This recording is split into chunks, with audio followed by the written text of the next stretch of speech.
request all of you to be kindly settled.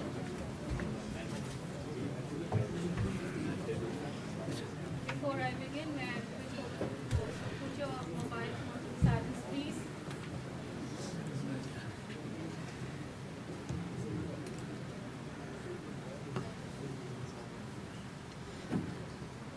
Good morning.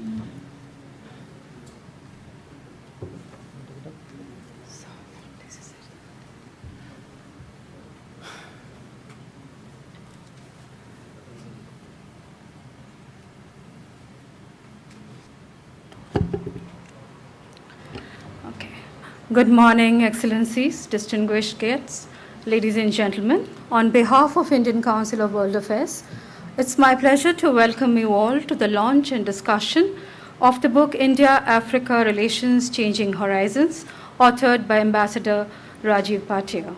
It gives us great honor to welcome Dr. S. Jaishankar, Honorable External Affairs Minister, Government of India, for the book launch. We look forward to his address.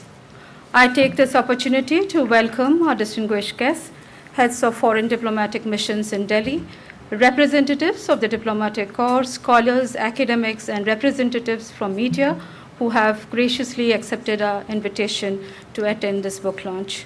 To begin, may I now request Ambassador Vijay Thakur Singh, Director General ICWA, to kindly deliver her welcome remarks.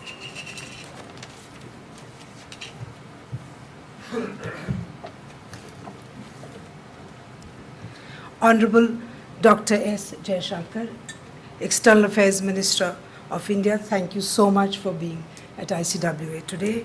Ambassador Rajiv Bhatia, former DG of ICWA, and now Distinguished Fellow at Gateway House, heads of diplomatic missions, members of the Diplomatic Corps, officers from the Ministry of External Affairs, members of the Association of Indian Diplomats. Especially thankful to Ambassador Rasgotra for being here with us.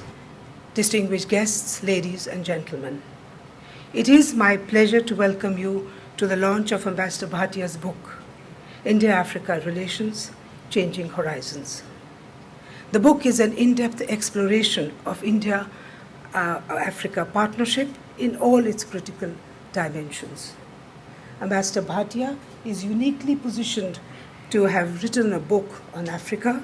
During his diplomatic career, he has served in Africa and brings the flavor of personal experience to his scholarship. As Director General of ICWA, he gave focus to studies on Africa. ICWA efforts to develop stronger scholarly research and understanding of Africa continues in ICWA. ICWA has also worked to create academic linkages with scholars and institutions both in India and in Africa devoted to studies on Africa. ICWA has also hosted major conferences in India and in Africa as part of India-Africa Forum Summit process. Next Monday, ICWA will be celebrating Africa Day, where along with the launching of an ICWA publication on India-Africa Economic and Development Partnership, authored by Ambassador Gurjeet Singh, ICWA will be hosting ambassadors from Africa to discuss food and health security and agenda for India-Africa cooperation. I hope that many of you will be able to join this event as well. India's ties with Africa go back centuries. We were connected through trade, commerce, and travel across the Indian Ocean.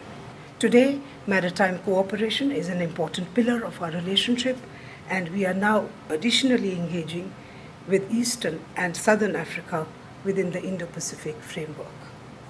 Since the last India-Africa Summit in 2015, our engagement with the African continent has grown manifold.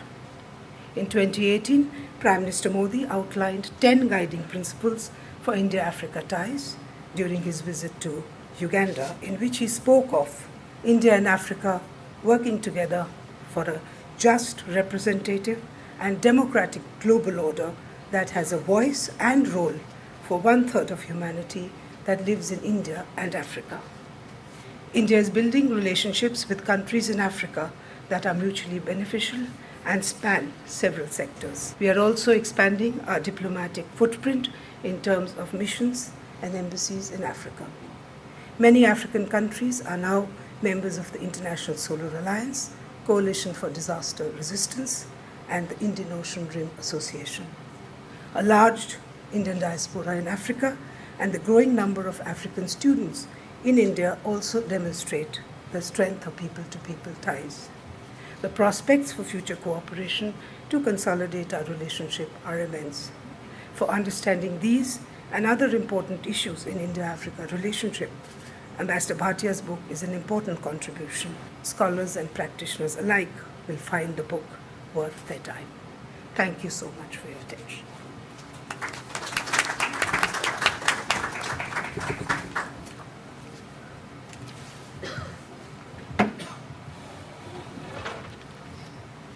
May I now invite Ambassador Rajiv Bhatia to share his thoughts on the book.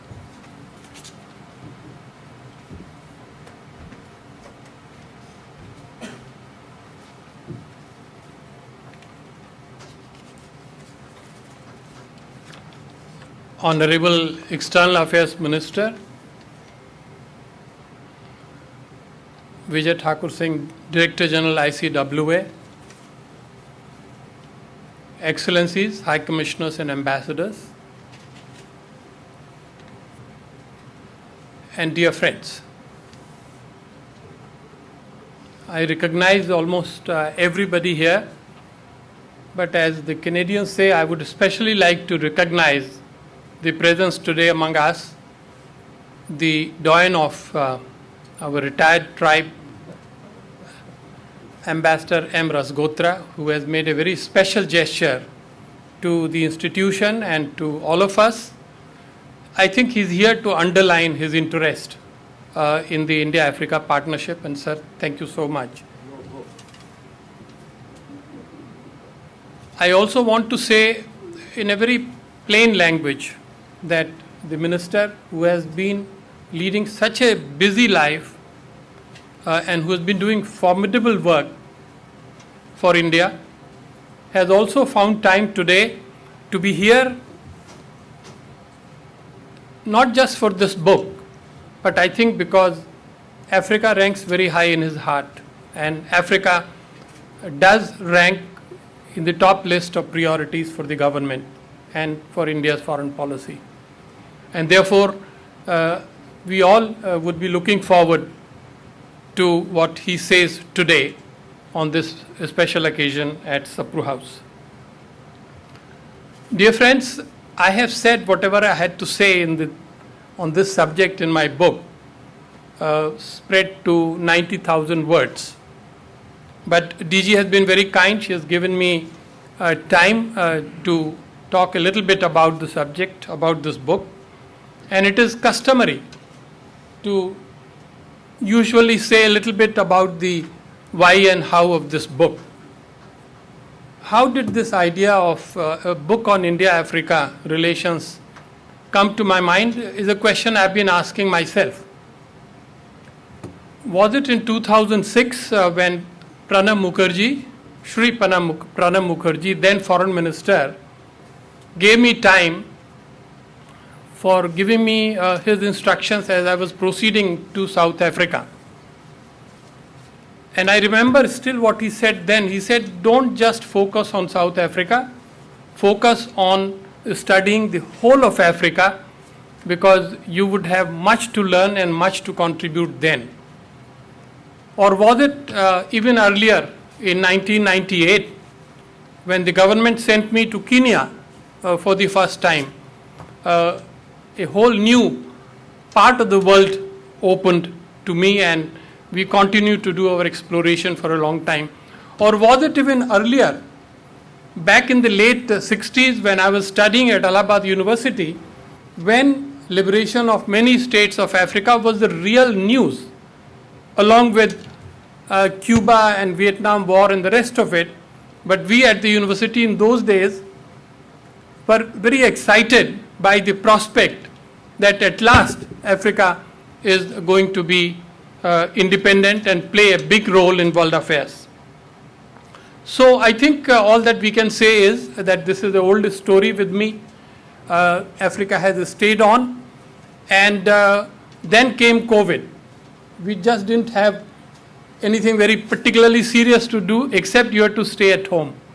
And so we accessed technology and we were able to take the help of a brilliant research assistant at Gateway House, and flat in 2 years and 4 months, this book has been published by Routledge, and I'm very grateful that Shomaji is here. I'm sure, as always, looking for other budding authors to contribute to the tree of knowledge.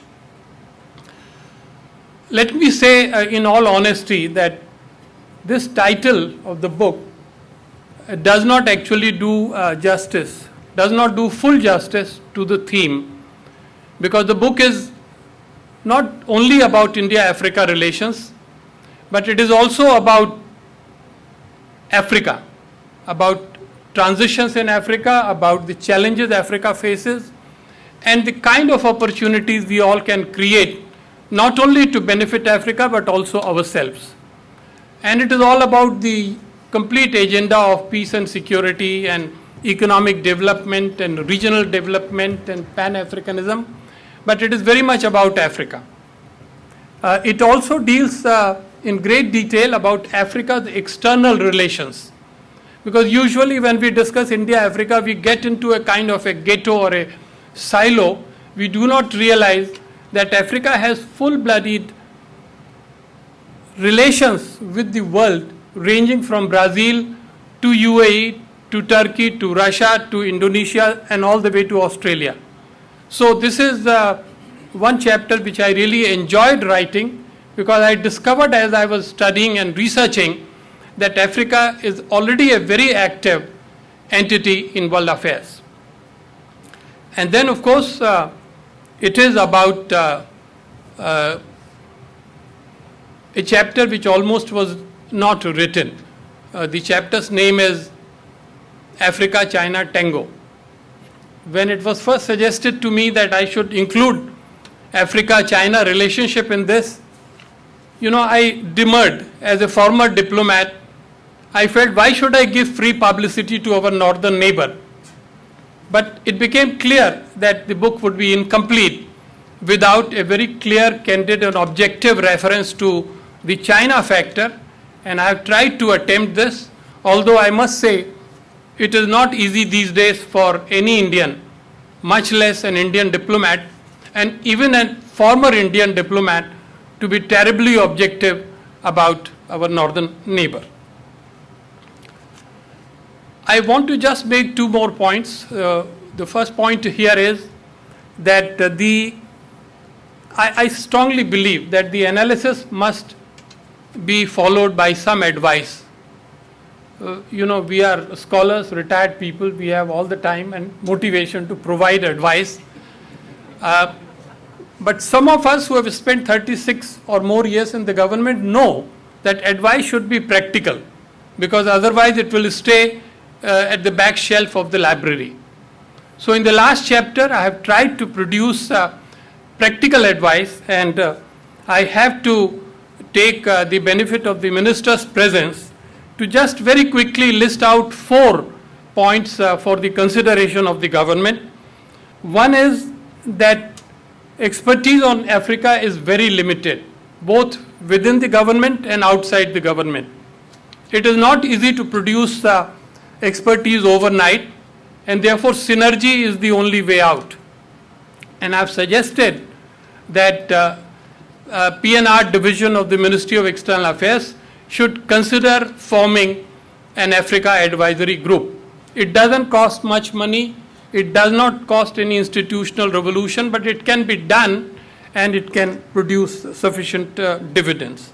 Secondly, I have suggested that there should be a special mechanism for dialogue with the African Union at the level of the External Affairs Minister, and I'm sure this suggestion will be considered. My third suggestion has been that we should learn from the other best practices. India-ASEAN think tank network is doing wonderful job. They have been running for the past 7 years. We need to emulate it, and now we should have a network of India-Africa think tanks, because we want to involve the thinkers and scholars and others in Africa. And finally, of course, my regular music. This government invested heavily and did successfully the promotion of India-Africa relationship since 2014. But now it is a long time when the India-Africa Forum Summit took place. I know that there are practical constraints, but I am very certain that the government will consider to reconvene, that is the fourth summit, at an appropriate time. Dear friends, in the end, let me thank very quickly in one sentence each three institutions which can be held responsible for this book. First, the Ministry of External Affairs, which very kindly sent us not once but twice to Africa, and it really opened doors to world which I never thought existed. Secondly, I am very grateful to the Indian Council of World Affairs. The 3 years spent in Sapru House was absolutely unalloyed joy and intellectual enrichment. The transition from a government official to a scholar was facilitated because I had the great opportunity to lead this institution for 3 years. And finally, Gateway House, where I have worked for the past 6 years, for providing a very nurturing and intellectually stimulating environment. This is a think tank which believes that its young minds must keep its seniors on their toes. This is one good way to learn about the life. So thank you very much. I may have stepped out for a minute or two beyond my time, but I wanted to once again say how grateful I am to the ICWA DG and to the External Affairs Minister. Thank you very much.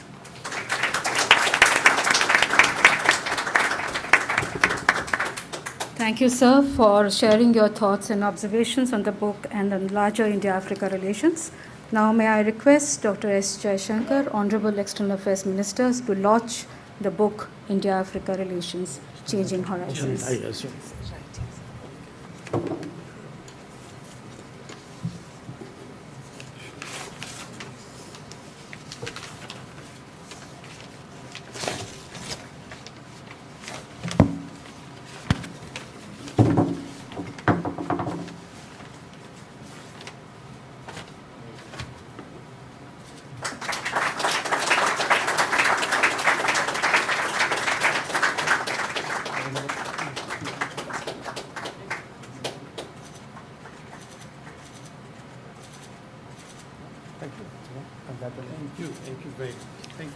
Thank you, sir. I now invite Honorable External Affairs Minister to deliver his address.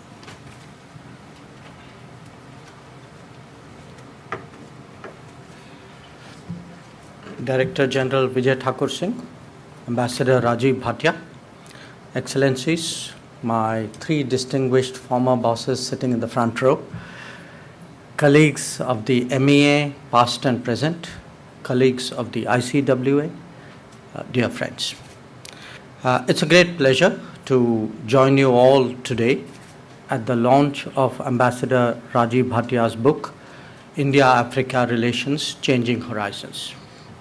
I commend the author for bringing his great scholarship and considerable diplomatic expertise to bear on this important subject. I also thank the Indian Council for World Affairs for organizing this event and help spotlight India-Africa ties. Allow me to share some views today on this crucial partnership. India-Africa relations are truly deep-rooted and go back into the recesses of history.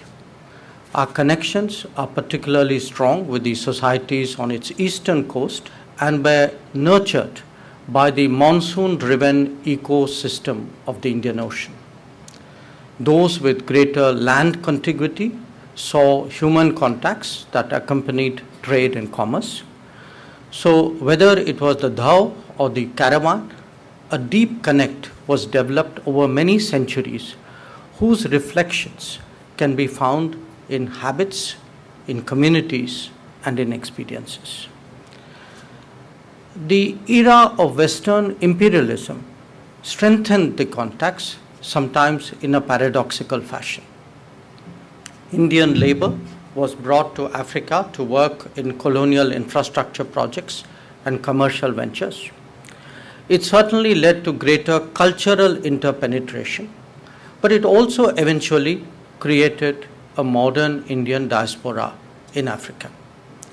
At the same time, shared experiences of oppression generated a common desire for freedom and independence.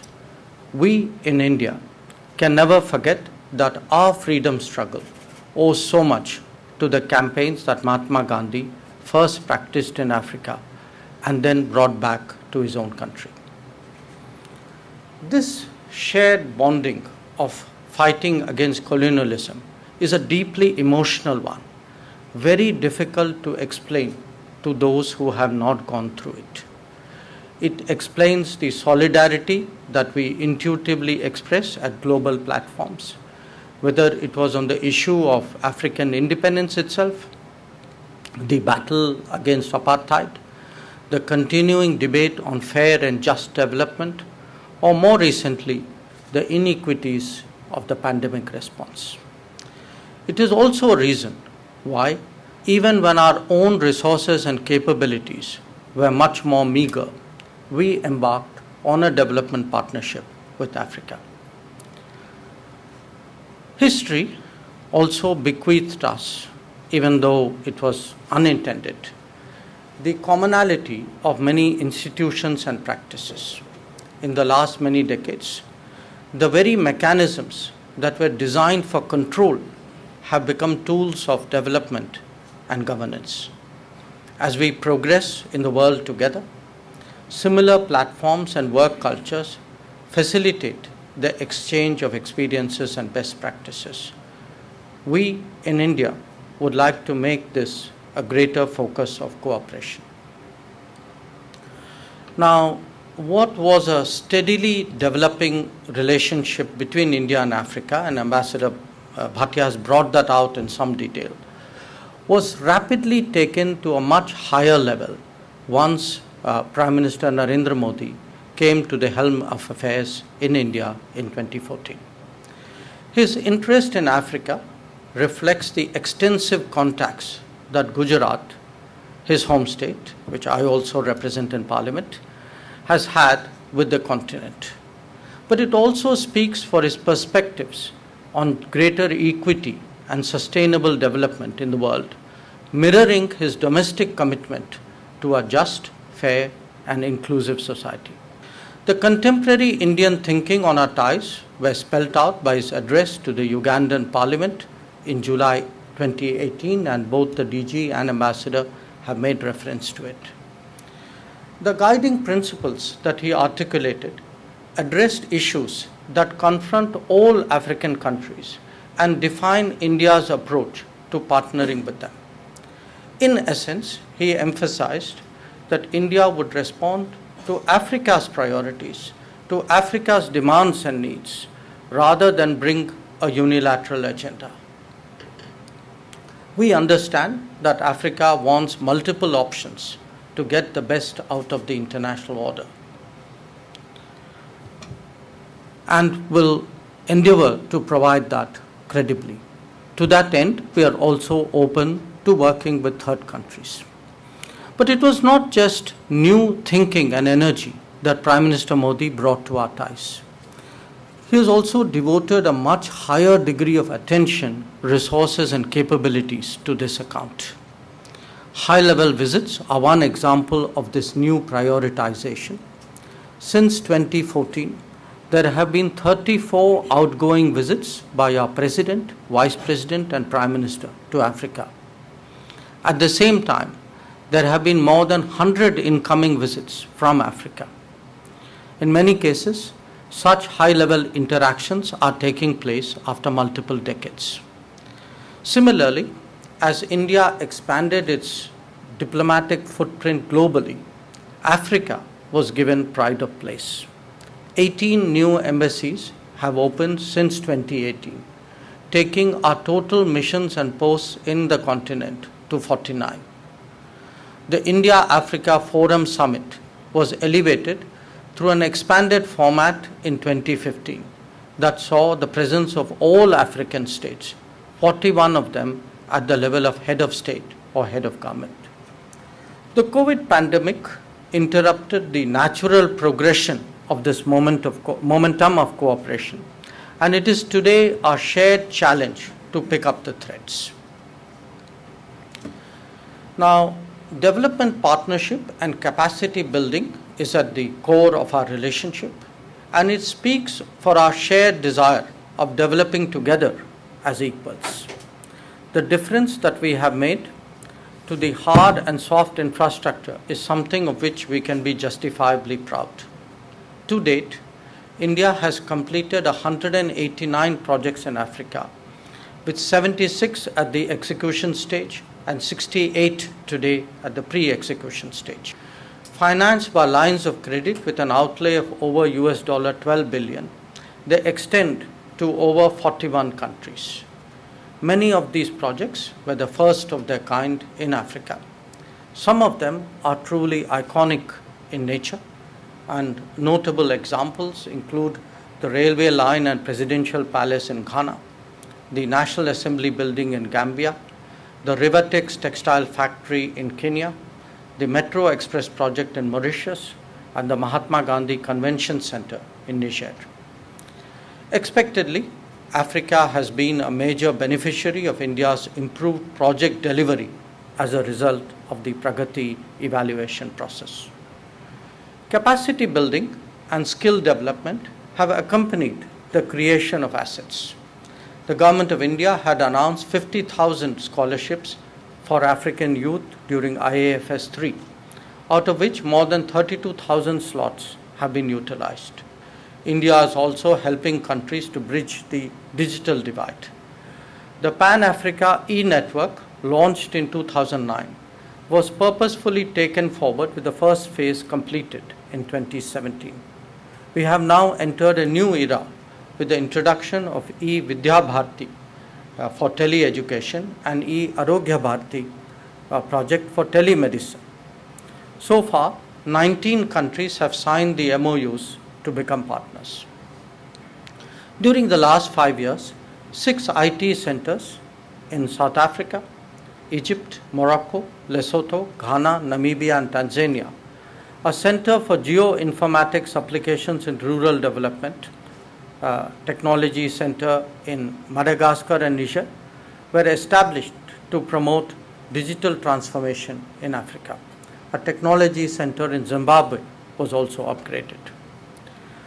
The story on the trade front is also an encouraging one. India is today the 4th largest partner for Africa, registering trade of $69.7 billion in 2018-2019.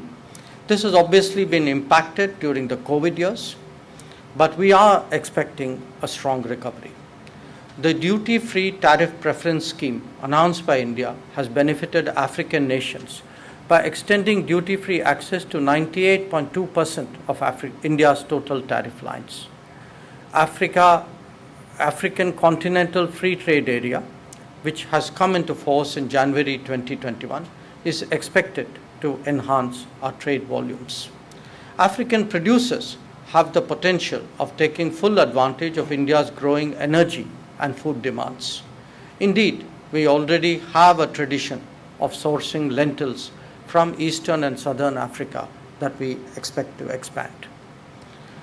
Where investment is concerned, India ranks 5th with a cumulative commitment of $70.7 billion. Indian industry has made sizable commitments in oil and gas, mining, banking, textile, automotive, and agriculture. Several Indian companies and brands have made Africa the second home and offering their products and services all across the continent. Particularly when it comes to economic engagement, the Indian diaspora can play a crucial bridging role. They have an understanding of both societies and a creditable record of navigating challenges. This link has been referred to by Ambassador Bhatia as a third space, even as he calls for greater attention to this particular aspect of our relationship. The diaspora is estimated to be a little more than 3 billion today, spread across 46 countries. The largest concentration at present is in South Africa, Mauritius, Kenya, Uganda, Tanzania, Malawi, and Mozambique.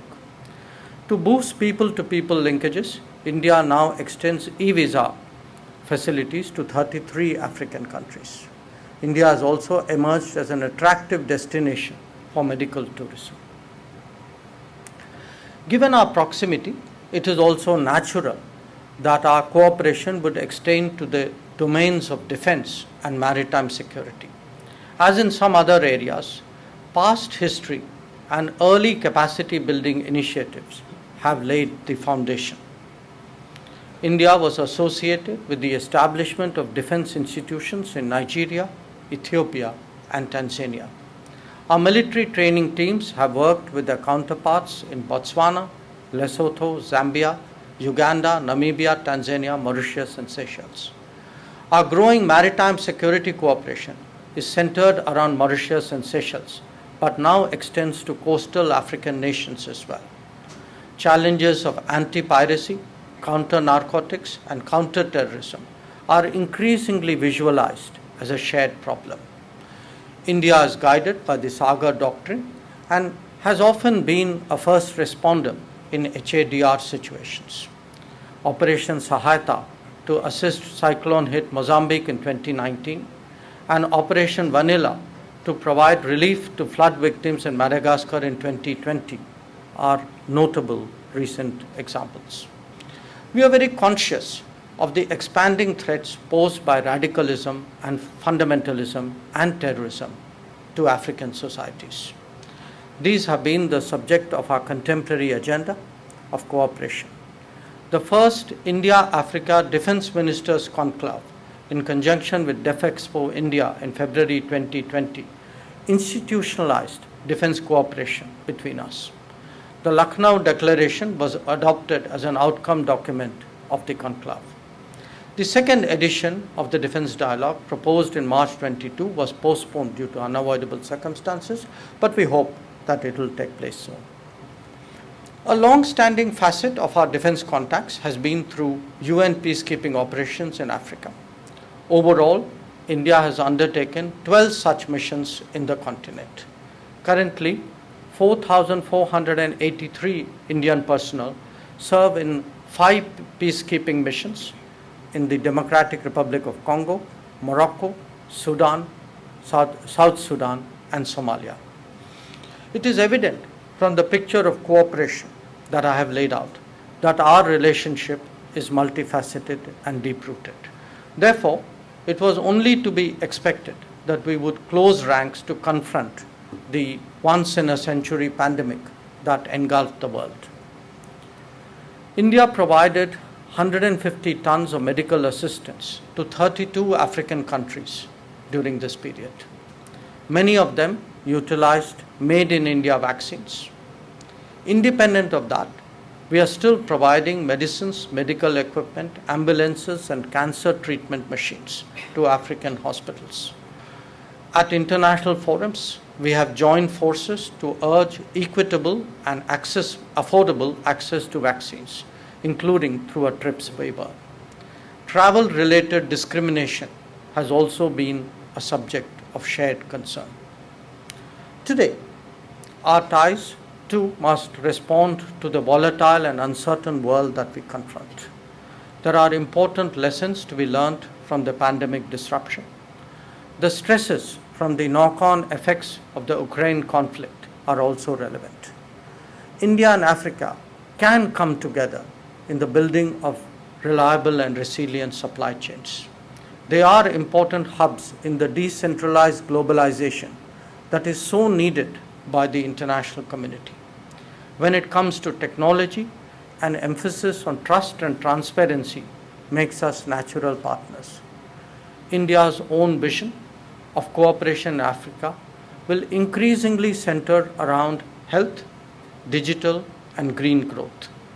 And this is so because we believe that these are Africa's priorities as well. We envisage our African partners as critical to two important international initiatives spearheaded by India, the International Solar Alliance and the Coalition for Disaster Resilient Infrastructure. When it comes to political issues, we share the frustration of international organizations being unrepresentative of contemporary reality. That this has made them increasingly ineffective is of little consolation.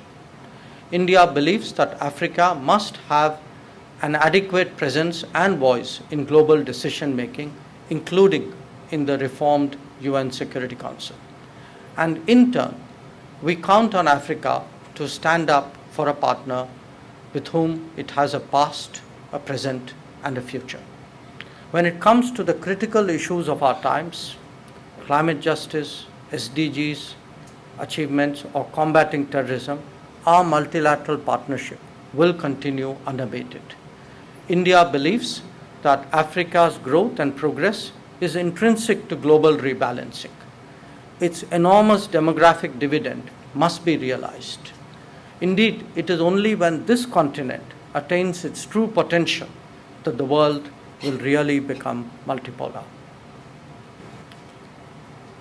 We all owe Ambassador Bhatia a collective debt for highlighting the significance of our ties through his book. I'm confident that his book would help enhance interest in and support for this key partnership. I thank him and the ICWA for the program today and all of you for your presence. Thank you very much.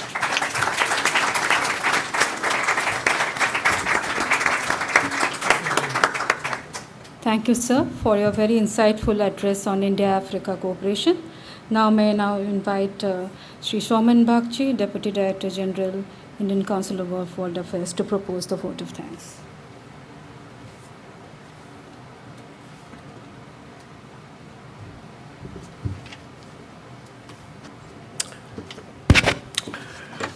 Dignitaries on the dais, distinguished guests, ladies and gentlemen, on behalf of Director General ICWA Ambassador Vijay Thakur Singh, I'd like to begin by thanking the Honorable Minister of External Affairs, Ambassador Dr. S. Jaishankar, for being with us today despite the demands on his time and for sharing his thoughts with us, his detailed and insightful remarks on the wide-ranging, extensive, multifaceted partnership between India and Africa. It is the Council's proud privilege that EAM we have hosted EAM on 3 occasions now over the past 5 months, and we hope that this trend will continue and that we will continue to receive his blessings, his support, and his guidance in the coming months and years. EAM is also, for those of you who are not aware, the Vice President of the Indian Council of World Affairs. I come next to our distinguished, respected former Foreign Secretaries, Ambassadors Rajgotra, Man Singh and Shyam Saran. Thank you very much, sirs, for being here today on this occasion, and also to many other of our retired ambassadors who I can see in the audience, and other retired colleagues. So thank you very much for making it here today. There's a healthy turnout today from the local diplomatic corps, and I'm grateful to foreign ambassadors and other diplomats who decided to join us on the occasion of this book launch. There are also some retired senior officers from the Government of India. Thank you for coming. Lastly, I come to the distinguished guests from the world of media, business, and academia who are here, and the students from Delhi University. Many thanks for coming here today. To Director General, Ambassador Vijay Thakur Singh, as always, I thank her for her leadership and her guidance, which is always there, and to the staff of the ICWA who have helped to put this event together. We shall break now for about 20 minutes for tea, whereafter we will reconvene for the panel discussion to be chaired by Ambassador Man Singh. Tea is served in the foyer. Thank you very much. I request